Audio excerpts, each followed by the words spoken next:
The iconic Rockefeller tree didn't come from a Christmas tree farm. It came from someone's backyard, here in Oneonta, New York.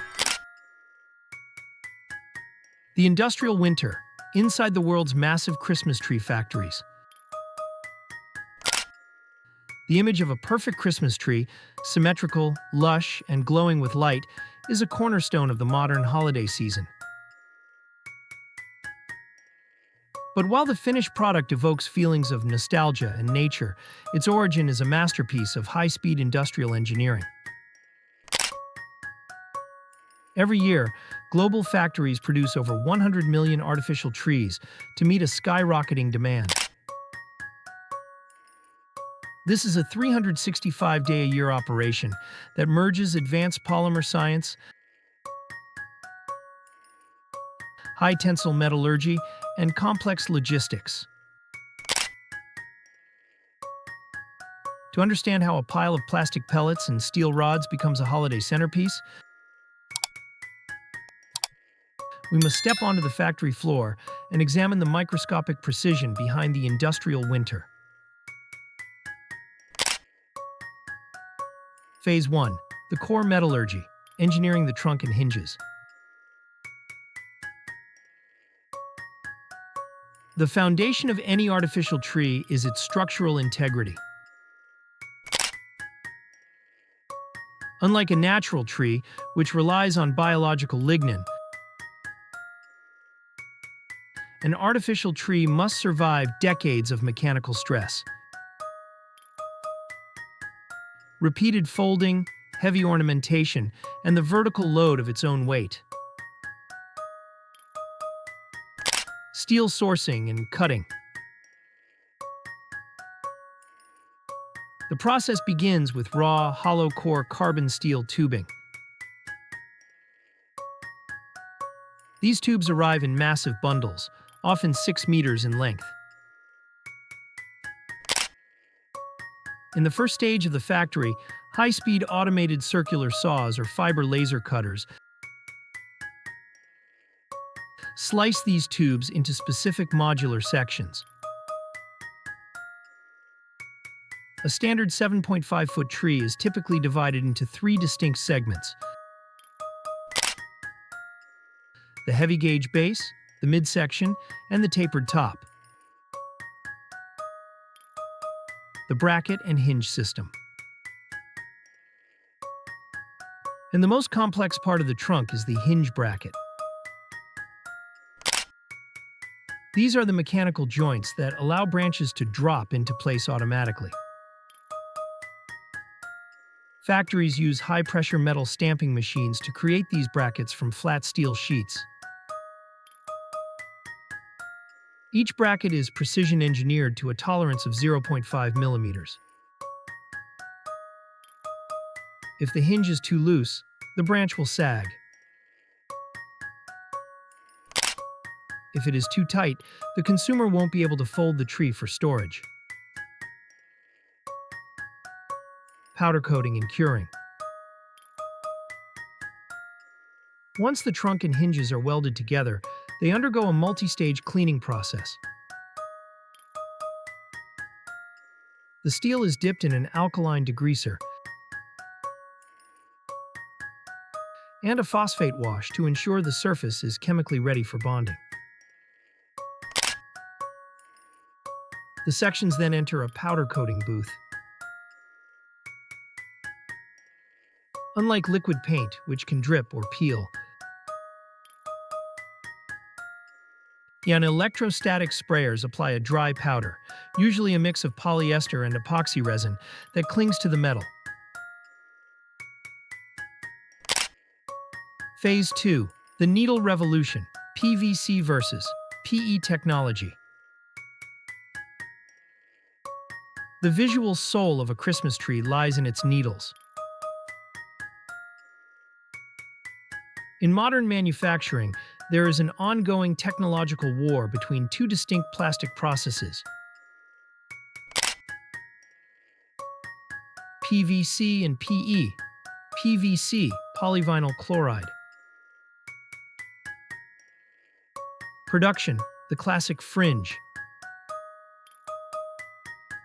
PVC trees are the industry standard for volume and affordability. The process starts with massive rolls of green PVC film, typically 0.07 millimeters to 0.12 millimeters thick. These rolls are fed into a slitting machine. Pigmentation. The film is not a solid green. It is often a tricolor blend. The outer edges are a dark forest green, while the center has a thin strip of brown to simulate the wood of a natural branch. Shredding. The film passes through a series of ultra-sharp circular blades that shred the film into a fine fringe. The speed is incredible. Some machines can process 60 meters of film per minute. Anti-static treatment. As the film is shredded, it generates massive amounts of static electricity. Factories use ionized air blowers to neutralize the charge, ensuring the needles don't clump together before they are twisted onto the branches. PE, polyethylene. Production, the real feel revolution. The highest-end trees use real feel technology. This is not a shredding process. It is a 3D molding process. 3D scanning. Engineers take actual branches from Nordmann firs or blue spruces and scan them with high-resolution lasers to create a digital 3D map. The result, when the mold opens, and it reveals a three-dimensional branch tip, where the needles have actual thickness, varying lengths, and a textured surface that mimics the organic irregularities of nature. These PE tips are then hand-painted with a light brown bark color at the base for ultimate realism. Phase 3. The branch marriage, high-speed twisting. Now that the needle material is ready, it must be attached to the veins of the tree. This is a mechanical process known as the marriage, dual-wire stranding. The machine takes 2 strands of high-tensile galvanized steel wire. As these wires are pulled through the machine, the PVC fringe or PE tips are fed between them. The machine then rotates at several thousand RPMs.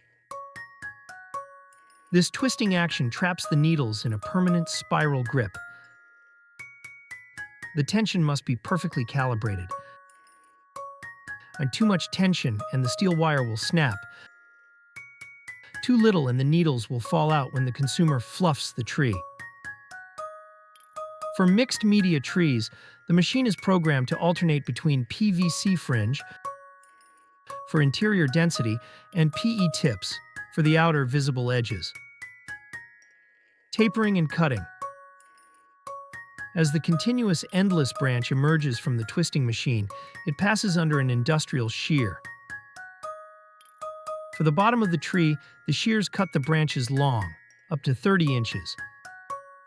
For the top, they are cut as short as 4 inches. This creates the iconic conical shape of the Christmas tree. Phase 4. Flocking and frosting. The chemical winter.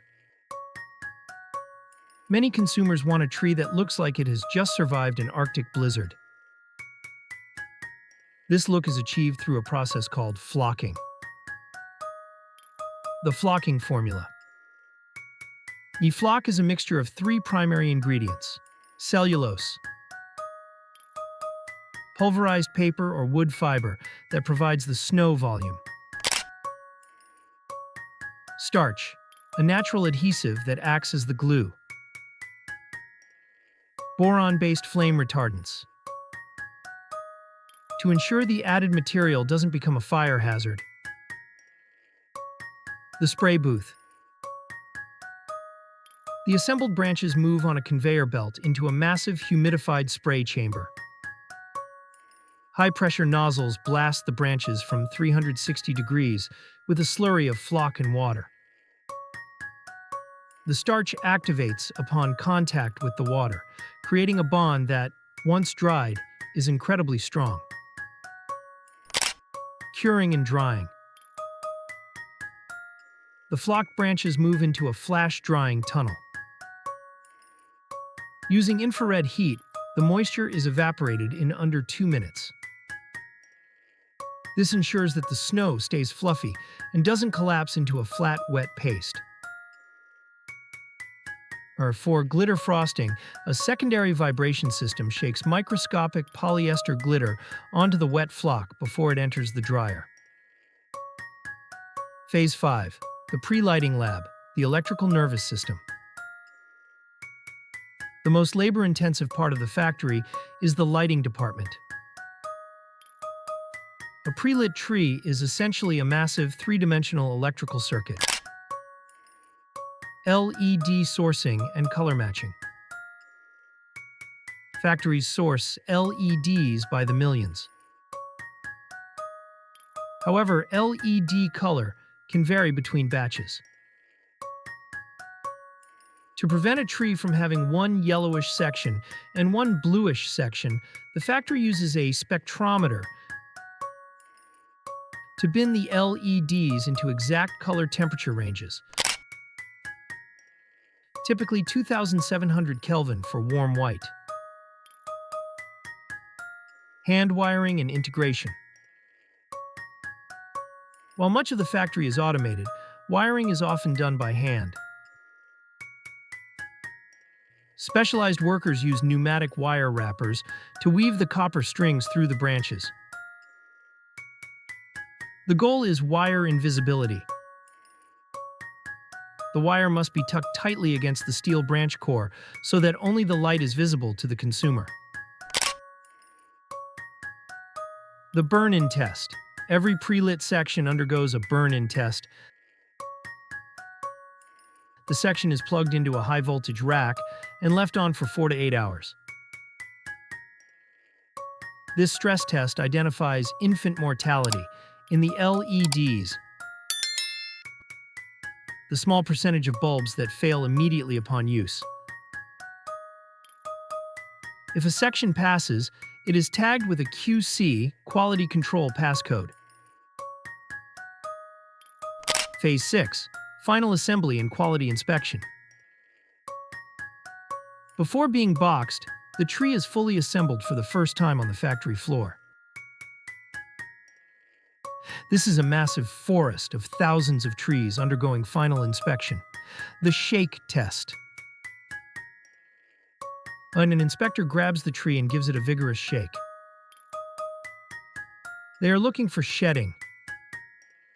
A small amount of PVC needle rain is normal, but if large clumps fall out, the branch twisting machine for that batch is flagged for recalibration. Symmetry alignment. The inspector uses a laser level to ensure the tree stands perfectly vertical. They check the profile of the tree, ensuring there are no gaps or holes in the branch distribution. For high-end trees, they also check the hinge drop speed, ensuring all branches fall open at the same rate when the tree is unboxed. Phase 7. Compression and logistics, the art of the squish. The final industrial challenge is getting a 7-foot-tall, 5-foot-wide object into a box the size of a coffee table. This is the most violent part of the process. The compression sleeve. The tree sections are placed into a compression tunnel. A hydraulic ram pushes the section through a tapered sleeve that forces the branches upward and inward, tightly against the trunk. While in this compressed state, a banding machine wraps the section in a thin plastic or nylon strap to hold the shape. Vacuum packaging for budget trees. For lower-end trees, the sections are placed in heavy-duty plastic bags, and the air is vacuum sucked out. This reduces the volume of the tree by up to 60%, allowing the factory to fit more units into a shipping container. The final box and palletization. The tree is slid into a double-walled, 200-pound test corrugated cardboard box. Along with the tree, the machine drops in the steel stand.